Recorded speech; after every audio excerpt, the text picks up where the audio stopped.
Everyone who knows boxing has heard of Larry Holmes, and if you're old enough, you're sure to remember his famous victories against the likes of Ollie Norton and Shavers, along with his losses to Tyson and Spinks. But what about his later fights, all the controversy, and the life he's living today not so familiar? Then let's take a look at what's now become of this once formidable boxer. Ask most boxing fans who is the greatest of all time, and most of them will say Muhammad without a moment's hesitation. But if you then ask them to name their top 10 heavyweights, they might add to the list Rocky Marciano, Joe Louis, George Foreman, Mike Tyson, Lennox Lewis, Joe Frazier, Evander Holyfield, and the like. And alongside these illustrious names comfortably sits Larry Holmes, the owner of what was arguably heavyweight boxing's most fearsome left jab. His record and achievements in the ring mean he fully deserves his place in the pantheon of heavyweight greats, but his career inside and out of the ring was often tinged with controversy, and sometimes regret. His fight with Jerry Cooney was laced with racial overtones, and it featured one of the most distasteful buildups of any fight for a long, long time, rightly or wrongly. After his bout against former sparring partner Muhammad Ali, he became a figure of hate among a large section of boxing fans, at least for a time. He almost attained boxing immortality before falling at the last hurdle in his attempt to match Rocky Marciano's record of 49 wins. And no defeats. His career and life hit the highs, but it also touched the lows with his infamous altercation with Trevor Berbick outside the Diplomat Hotel being a perfect example. Some might say that although in his prime, he was among the top heavyweight ever to lace them up in later years, he tarnished his legacy by being involved in fights he didn't need to take.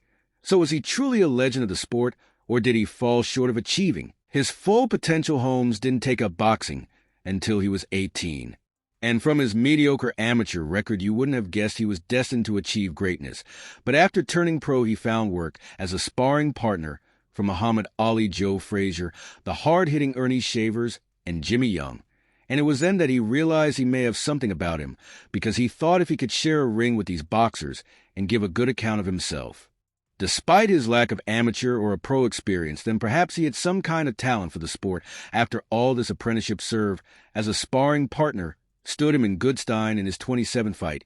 He met Shavers himself and upset him in an easy victory. This landed him a shot at Ken Norton's WBC title, which he duly claimed by way of a split decision after a hard-fought contest he then defended his title several times, including in a rematch against Shavers, which he also won. But then came one of his most controversial matchups against another of his former sparring partners, Muhammad Ali. The fight was originally supposed to take place in Rio de Janeiro's iconic Marana Stadium, but that was called off, and the bout was finally signing for Caesar's Palace in Las Vegas.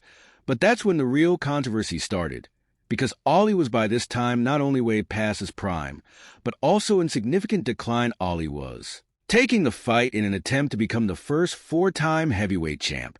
But concerns were also being raised about his fitness to compete. As a result, he was sent for a neurological checkup, that with hindsight, he should never have passed. During the exam, Ali was unable to touch his finger to his nose correctly, and he had trouble coordinating the muscles used for speech. He even lacked the agility to hop on one foot, as well as any regular man of his age should have been able to do, let alone a world-class athlete about to step into a professional boxing ring. So, in short, the symptoms of Parkinson's disease were already clear to see, yet astonishingly, he was still cleared to box, and the outcome was a foregone conclusion. Holmes stopped aloof for the first and only time in his entire career, and Sylvester Stallone, who watched the fight live, famously remarked that it had been like watching an autopsy on someone who was still alive. But what many boxing fans saw was their defenseless hero, the man who had once been the greatest to ever do it, being beaten up by a merciless aggressor, and this caused a vicious backlash against Holmes. If you remember watching it back, then it probably still makes you wince to think of it, and it's not likely to be a video you'll enjoy looking up and watching back if you've never seen it before. However, Holmes was just doing his job. The fight should never have been made, and it wasn't his fault. It had been. He had done countless rounds of sparring with Ali and had huge respect for him. In the interview after the fight, he was seen with tears in his eyes, and when asked why, he said it was because of the respect he had for his opponent.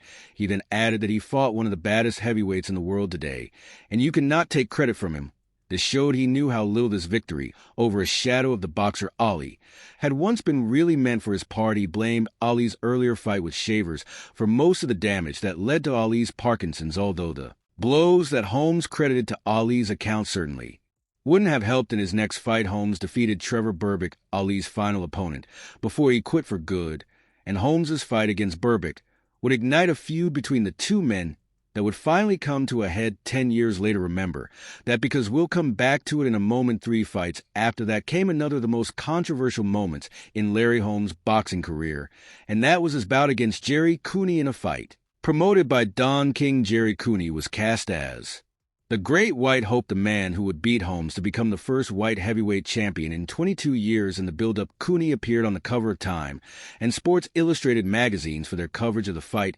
Rather than the champion, Holmes, members of Cooney's team stoked the flames of racial tension by wearing clothing displaying the words "not the white man, but the right man," and Holmes himself stirred the pot by claiming that if Cooney hadn't been white, he wouldn't have been paid as much. Holmes has always been outspoken, and it's unsurprising that he voiced his opinion in this way.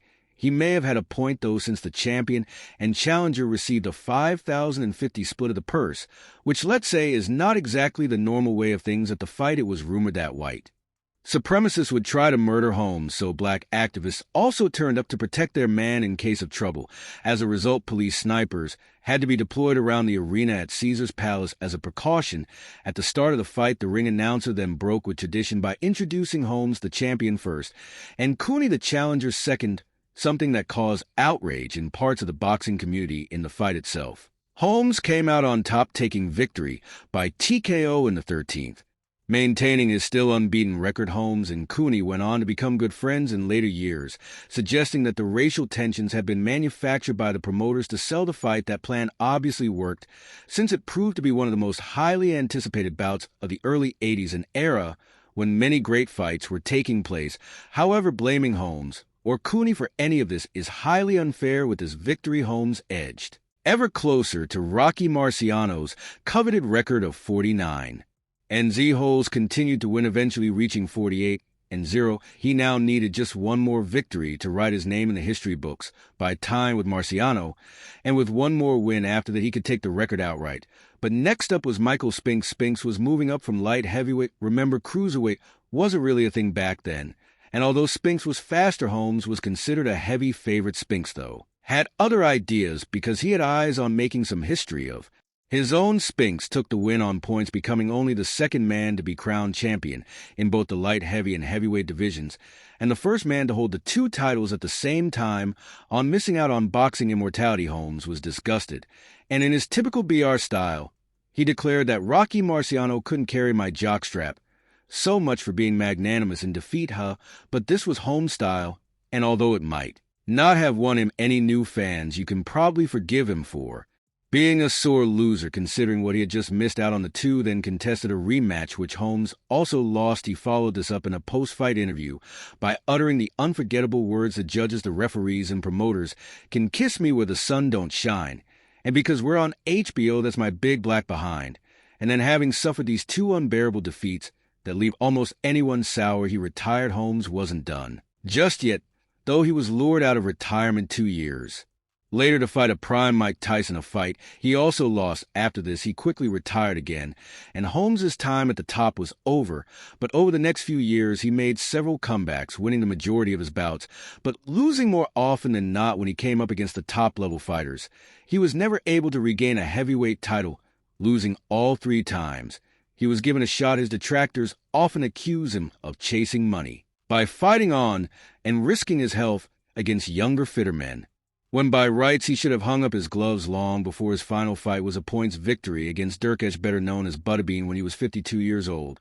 So you could say they have a point, but on the other hand, who are we to say that a boxer can't keep going to make a bit of cash? If it's not harming anybody else, it's not as if he was trying to compete at the highest level at that age, and fights like this were more or less just exhibitions. He wasn't the first to do it either, and nor will he be the last. Before we get to the end, we can't talk about Larry Holmes without coming back to his brawl with Trevor Berbick, because it was one of the most shocking moments in boxing in living memory. It happened at a low-key press conference after one of Holmes' comeback victories, and all seemed to be passing off uneventfully as expected. But while Holmes was offering up the usual post-fight platitudes, Berbick stood at the back of the room silently scowling then, as proceedings were. Drawing to a close, Berbick began shouting insults at Holmes, and since Holmes was never one to back down himself, the pair quickly became entangled. The two were separated and Berbick was taken outside, where he continued to rant and rave, and then suddenly Holmes was seen leaping over 2 cars and into the air, at Berbick landing on him with a double-footed kick and sending him flying. Most people would say that Berbick was by far the more unhinged of the two during the incident, but he obviously got under Holmes' skin, creating yet another controversial episode in Holmes' story. To go with all the others, if you want to find out more about the crazy life and untimely demise of Trevor Berbick, we have another video about him too, so don't forget to check it out.